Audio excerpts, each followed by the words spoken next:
Depuis quelques années, nous vivons tous dans un monde où ce qu'on croyait impensable arrive. C'est faux.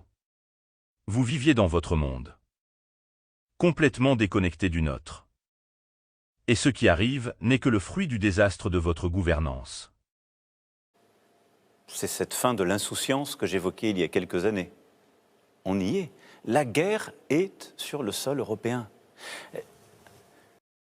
La seule guerre qui est en Europe est économique et sociale. Vous avez détruit tout le système social sans parler de dépecer le pays au profit des multinationales étrangères, et remettre la gestion du pays à des cabinets privés est une haute trahison. Il y a entre Strasbourg et Lviv moins de 1500 kilomètres. Vous imaginez? La guerre est dans ce pays. De quelle ville parlez-vous? Entre Strasbourg et Lviv, il y a l'Allemagne, la Tchéquie, la Pologne, et avant qu'il y ait une guerre à Strasbourg, il faudrait déjà que les 3 pays précédents y soient en guerre. Or, ce n'est pas le cas. Donc ça n'est pas une fiction et ça n'est pas loin de nous. Bien évidemment que c'est de la science-fiction. Un mensonge et propagation de la peur. Ce qui s'est passé, donc toutes ces options sont possibles. Le seul qui en aura la responsabilité, c'est le régime du Kremlin.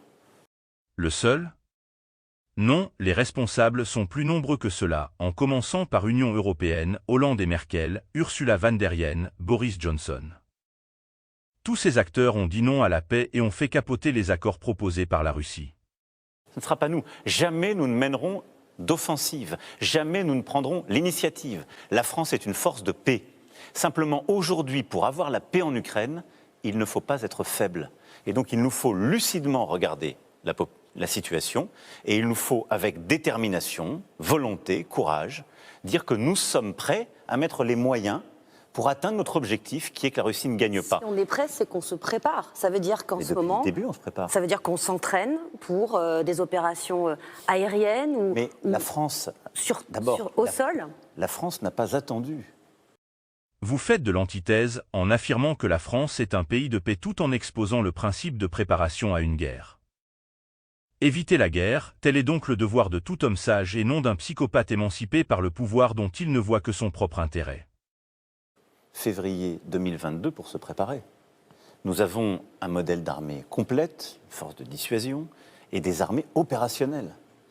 Et je veux ici le rappeler pour rendre une fois encore hommage à nos soldats et à leurs familles. Nous sommes un des rares pays en Europe qui, pendant 10 ans, a eu des forces déployées au Sahel pour lutter contre le terrorisme. Et nous avons perdu là-bas des dizaines d'hommes.